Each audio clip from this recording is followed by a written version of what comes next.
Hi friends, మనం ఈరోజు క్లాస్లో సైకాలజీ టాపిక్స్ గురించి తెలుసుకుందామండి. ఇందులో మొదటి టాపిక్ అయిన మూర్తిమత్వ వికాసం, దాన్ని ప్రభావితం చేసే అంశాలన్నమాట. మూర్తిమత్వ భావన స్వభావం గురించి మనం తెలుసుకుంటే, మూర్తిమత్వం లేదా వ్యక్తిత్వం చాలా తరచుగా వాడే పదమే అయినా, సులభంగా తోచే పదమే అయినా నిర్వచించడం కష్టం. ఎందుకంటే తీయదనం అనే పదం సులభమైందే అయినా దాన్ని నిర్వచన రూపంలో వ్యక్తం చేయడం కష్టం అన్నమాట. సాధారణంగా మూర్తిమత్వాన్ని చాలామంది విద్యార్థికులు కూడా శారీరక సౌష్ఠవం అనే పదానికి సమానార్థంగా వాడతారు. కానీ మూర్తిమత్వం అంటే సాధారణంగా ఒడ్డు పొడవులను తెలిపే శారీరక సౌష్ఠవం మాత్రమే కాదు అని చెప్పారనమాట. మూర్తిమత్వం లేదా పర్సనాలిటీ అనే పదం లాటిన్ పదమైన పర్సోనా నుంచి వచ్చింది. పర్సోనా అంటే ముసుగు అని అర్థం. పూర్వం గ్రీకులు నాటకాలలో ముసుగులు ధరించి కొన్ని పాత్రలు వేసేవారు. మనిషి ప్రతి ఉద్దీపనకు ఇచ్చే ప్రతిస్పందనలే మూర్తిమత్వం. మూర్తిమత్వానికి విస్తృతమైన అర్థం ఉంది. లాటిన్లో పర్సోనా అంటే నాటకాలు వేసే పాత్రధారులు, వివిధ నాటకాలకు వేసుకునే ముసుగు అంటే మనిషి ఇతరులకు కనపడే ఆకారం. ఆ కాలంలో నాటకాలు వేసేవారు ఆయా పాత్రల గుణలక్షణాలను ప్రతిబింబించే రీతిలో ముఖానికి ముసుగు వేసుకునేవారు. ఇది వాస్తవం కాదు, ఎందుకంటే బయటికి కనిపించే ఆకారం వాస్తవ మనస్తత్వానికి విరుద్ధంగా ఉండవచ్చు. ఇప్పుడు మనం ఈ పేరాకి సంబంధించి మీనింగ్ తెలుసుకుందామండి. మూర్తిమత్వం భావనలో మనం మూర్తిమత్వం అంటే వీటిని మనం ఆంగ్లంలో పర్సనాలిటీ అని అంటారనమాట. ఈ పర్సనాలిటీ అనే పదం మనం తరచుగా అంటే ఎప్పుడు వాడుతూనే ఉంటాం అన్నమాట, క్యాజువల్గా. పర్సనాలిటీ బాగుంది, నీ పర్సనాలిటీ బాగుంది అని. కానీ పర్సనాలిటీ అంటే మనకు కనిపించే బాహ్య రూపం అనేది మాత్రం కాదనమాట. ఇది ఒక అంతర్గత రూపం.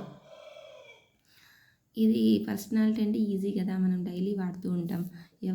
ఏ వ్యక్తిని మనం బాహ్యంగా చూసినా అది పర్సనాలిటీ బాగుంది అని అంటాము అనుకుంటాం, కానీ అది కాదండి. ఇక్కడ మనకి మూర్తిమత్వాన్ని చాలామంది శాస్త్రవేత్తలు శారీరక సౌష్ఠవం అనే పదానికి సమానార్థంగా వాడతారు. కానీ మూర్తిమత్వం అంటే సాధారణంగా ఎత్తు పొడవుల గురించి మాత్రమే తెలియజేసేది కాదనమాట. ఈ మూర్తిమత్వం నిర్వచనం మనం గమనిస్తే, మూర్తిమత్వాన్ని మనం ఆంగ్లంలో పర్సనాలిటీ అని అంటారు. ఇది లాటిన్ పదమైన పర్సోనా నుంచి వచ్చింది. పర్సోనా అంటే ముసుగు అని అర్థం అన్నమాట. అంటే పూర్వము గ్రీకులు నాటకాలు వేసేవాళ్ళు. ఆ నాటకాలలో ముసుగులు ధరించి కొన్ని పాత్రలు వేసేవారనమాట. అంటే మనం వేసుకొని ఒక డ్రెస్ లాంటిది అనమాట.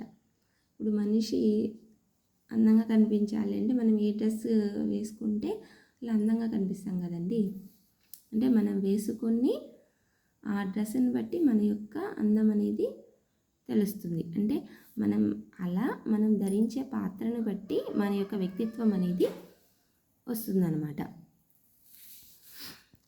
ఇలా మనిషి ప్రతి ఉద్దీపనకు ఇచ్చే ప్రతిస్పందనలే మూర్తిమత్వం. అంటే ఇప్పుడు మనిషికి ఏదైనా ఉద్దీపన కలిగితే, అంటే ఎగ్జాంపుల్ మనం తీసుకుంటే, ఇప్పుడు బయట ఎక్కడికైనా మనం ఒక ప్రాంతానికి వెళ్తూ ఉన్నాం. అలాంటప్పుడు ఒక యాక్సిడెంట్ జరిగింది. ఆ యాక్సిడెంట్ సమయంలో అంటే ఆ యాక్సిడెంట్ అనేది మనకి కలిగిన ఉద్దీపన. అంటే ఆ యాక్సిడెంట్ సన్నివేశానికి మనం ఎలాంటి ప్రతిస్పందనను చూపిస్తాము అంటే, చూసినా కూడా చూడనట్టు వెళ్ళిపోతామా, లేదా అక్కడికి వెళ్ళి ఏం జరిగింది అని ఆరా తీస్తామా? ఇలా ఉద్దీపనకు సంబంధించి మన నుంచి వచ్చే ప్రతిస్పందని మూర్తిమత్వం అనొచ్చు. ఇక్కడ మూర్తిమత్వానికి విస్తృతమైన అర్థం ఉందన్నమాట. అంటే ఇక్కడ లాటిన్లో మనం పర్సోనా అంటే నాటకాలు వేసే పాత్రధారులు, వివిధ నాటకాలకు వేసుకునే ముసుగు అన్నమాట. అంటే వాళ్ళ యొక్క గుణలక్షణాలని తెలియజేస్తుంది ఈ పర్సనాలిటీ. అంటే ఇక్కడ బయటికి కనిపించే ఆకారం వాస్తవ మనస్తత్వానికి విరుద్ధంగా ఉండవచ్చు. ఇప్పుడు మనం బాహ్య శరీరం అనేది కొంతమంది చూస్తూనే ఎత్తు లావు అనేది సమానంగా ఉండి బాగా అందంగా కనిపిస్తారనమాట. అలా బయటికి మనకు అందంగా కనిపించినంత మాత్రాన వాళ్ళ మనసు, వాళ్ళ వ్యక్తిత్వం అనేది కరెక్ట్గా ఉంటుంది అని మనం చెప్పలేము కదండి. అలా చెప్పలేమన్నమాట. అంటే అది పర్సనాలిటీ కాదు. అంటే బయటకి మనకు కనిపించే ఆ బాహ్య రూపం అనేది పర్సనాలిటీ కాదు, వాళ్ళ లోపల ఉన్న అంతర్గత లక్షణాలే మూర్తిమత్వం. మూర్తిమత్వం గురించి మనం తెలుసుకోవడానికి కొన్ని నిర్వచనాల గురించి తెలుసుకుందామండి.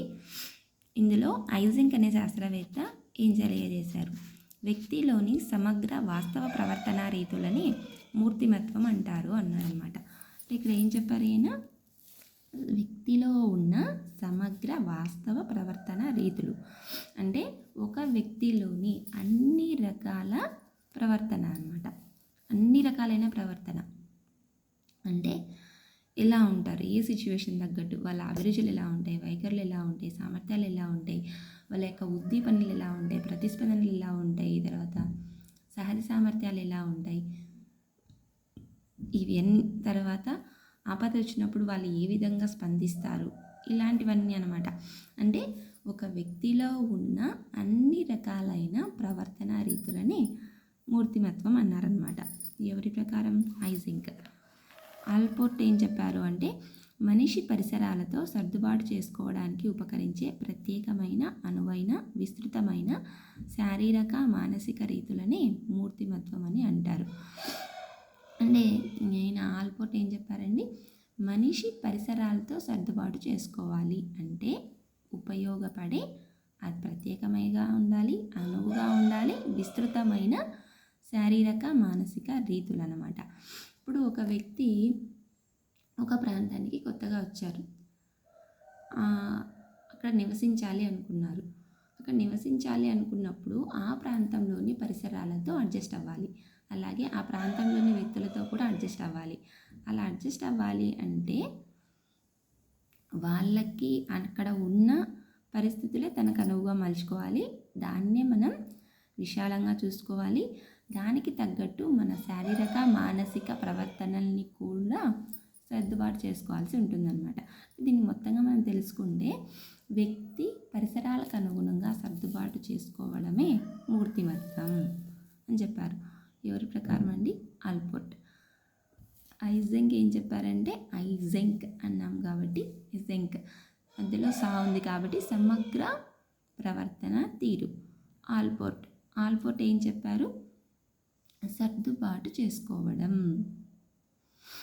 నెక్స్ట్ లెవిన్, మూర్తిమత్వం ఒక సమగ్రమైన సంపూర్ణమైన వ్యవస్థ. మూర్తిమత్వం అనేది ఎలాంటి వ్యవస్థ, ఒక సమగ్రమైన అంటే పూర్తిగా అన్నమాట, అంటే అన్ని రకాలు మరియు సంపూర్ణమైన వ్యవస్థ అన్నారు. అంటే రెండు అంశాలు చెప్పాడనమాట. లెవిన్ ఏం చెప్పారు అంటే, మూర్తిమత్వం అంటే సమగ్రమైన సంపూర్ణమైన వ్యవస్థ అన్నారు. నెక్స్ట్ డేషియల్, వ్యక్తిలోని సాంఘిక సర్దుబాటును విశదపరిచి పరిపూర్ణమైన ప్రవర్తన రీతులనే మూర్తిమత్వం అంటారు. అంటే ఒక వ్యక్తిలో సాంఘిక సర్దుబాటుని తెలియచేసే పరిపూర్ణమైన ప్రవర్తన రీతి. అంటే ఒక వ్యక్తి సర్దుబాటు చేసుకోవాలి కదండి,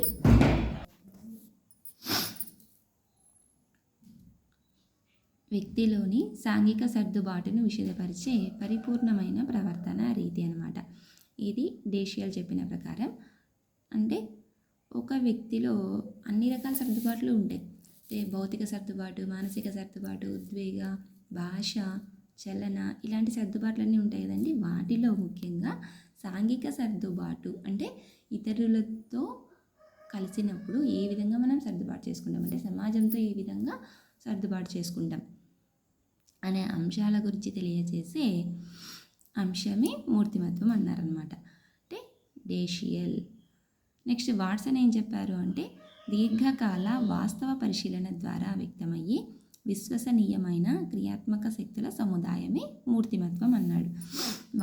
వాట్సన్ ఏం చెప్పారు అంటే, దీర్ఘకాల వాస్తవ పరిశీలన ద్వారా వ్యక్తమయ్యే విశ్వసనీయమైన క్రియాత్మక శక్తుల సముదాయం.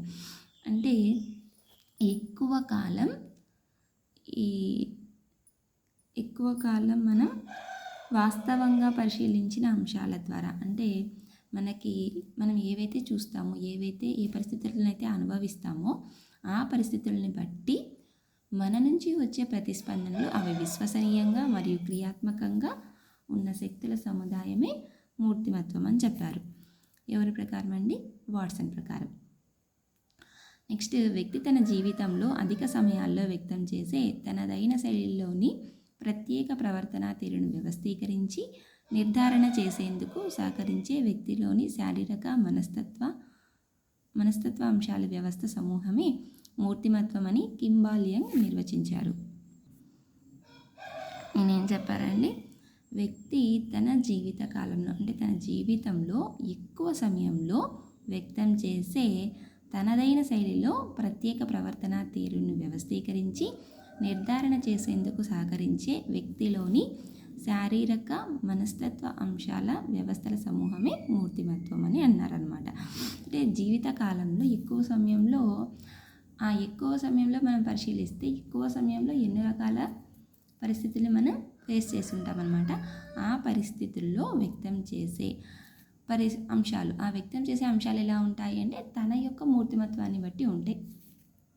కాబట్టి ఆ ప్రవర్తన తీరుని వ్యవస్థీకరించి దాన్ని మనం నిర్ధారణ చేసేందుకు ఏవైతే సహకరిస్తాయో ఆ అంశాల సమూహమే మూర్తిమత్వం అని అన్నారు. ఎవరు? కింబాల్ యంగ్ అన్నమాట. నెక్స్ట్, మూర్తిమత్వ లక్షణాలు. మూర్తిమత్వం ప్రత్యేకమైనది, ప్రతి వ్యక్తిలోనూ సర్దుబాటు చేసుకునే ప్రత్యేక లక్షణాలు ఉంటాయన్నమాట. మూర్తిమత్వం ఎలాంటిదండి అంటే అందరి మూర్తిమత్వం ఒకే విధంగా ఉండదు. ఎవరి మూర్తిమత్వం వాళ్ళకి ప్రత్యేకంగానే ఉంటుంది. అలాగే ప్రతి వ్యక్తిలో సర్దుబాటు చేసుకొని కొన్ని ప్రత్యేక లక్షణాలు కూడా ఉంటాయన్నమాట. మూర్తిమత్వం కొన్ని లక్షణాల సముదాయం కాదు, మనిషికి సంబంధించిన అన్ని అంశాల సమగ్ర రూపం. అంటే మూర్తిమత్వం అంటే ఈ లక్షణాలు మాత్రమే అని చెప్పలేం కదా. అంటే భౌతిక లక్షణాలని, మానసిక లక్షణాలని, ఉద్వేగ లక్షణాలని అని మనం ఒక లక్షణం మాత్రమే చెప్పలేం. ఇలా అన్ని రకాల లక్షణాల సముదాయమే మూర్తిమత్వం. అంటే ఒక వ్యక్తికి సంబంధించిన అన్ని అంశాలు అన్నమాట. నెక్స్ట్, మూర్తిమత్వాన్ని మనం వివరించవచ్చు, అలాగే అంచనా కూడా వేయొచ్చండి. అంటే మూర్తిమత్వాన్ని మనం వివరించాం కదా ఆల్రెడీ. చాలామంది శాస్త్రవేత్తల గురించి తెలుసుకున్నాం, శాస్త్రవేత్తలు ఏ నిర్వచనాలు ఇచ్చారో తెలుసుకున్నాం. ఇవన్నీ మనం వివరించామన్నమాట. అంటే దీన్ని అంచనా కూడా వేయచ్చు.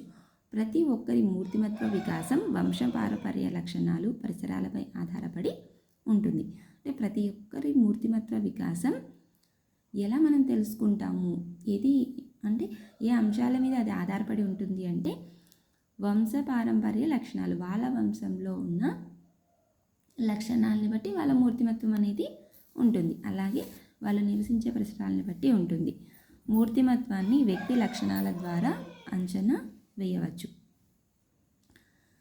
అంటే మూర్తిమత్వాన్ని వ్యక్తి లక్షణాల ద్వారా ఆ వ్యక్తి ఎలాంటి లక్షణాలని కనబరుస్తాడు ఆ అంశాలని బట్టి మనం అంచనా వేయచ్చు అన్నమాట.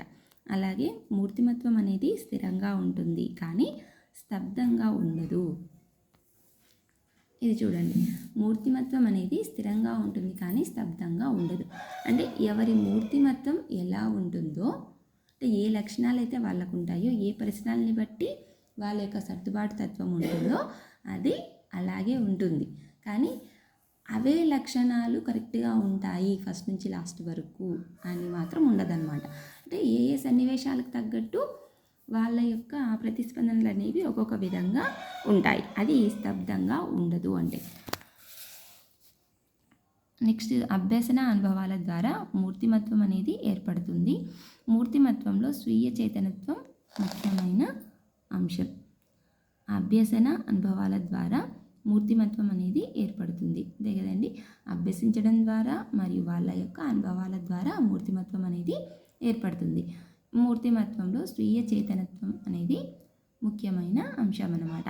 ఇక్కడ మనం మూర్తిమత్వంలో ఏది ముఖ్యమైన అంశంగా తీసుకుంటాము అంటే స్వీయ చేతనత్వం. అంటే తను అనుభవించే పరిసరాల్లో కానీ, తను అనుభవించే పరిస్థితుల్లో కానీ తన యొక్క ప్రతిస్పందన అంటే మెలకువగా ఉండడం అంటే ఏ సన్నివేశాల్లో ఎలా ప్రతిస్పందిస్తాడు అనేది ముఖ్యమైన అంశం అన్నమాట. ఇదండి ఈరోజు టాపిక్. మూర్తిమత్వం భావన వాటి యొక్క స్వభావం. అంటే మూర్తిమత్వం ఎక్కడి నుంచి వచ్చింది? మూర్తిమత్వాన్ని మనం ఆంగ్లంలో పర్సనాలిటీ అంటాం. ఇది పర్సోనా అనే లాటిన్ పదం నుంచి వచ్చింది. అంటే పర్సోనా అంటే ముసుగు అని అంటాం. ఈ పర్సోనాని ఎవరు ఉపయోగించేవాళ్ళు? గ్రీకులు నాటకాలలో ముసుగులు ధరించి ఏ విధంగా పాత్రలు పోషించేవారో ఆ విధంగా ప్రస్తుత జీవితంలో వ్యక్తి కూడా ధరించిన ఒక రకమైనటువంటి ముసుగు అని మనం చెప్పొచ్చు. తర్వాత నిర్వచనాలు చెప్పుకున్నాం.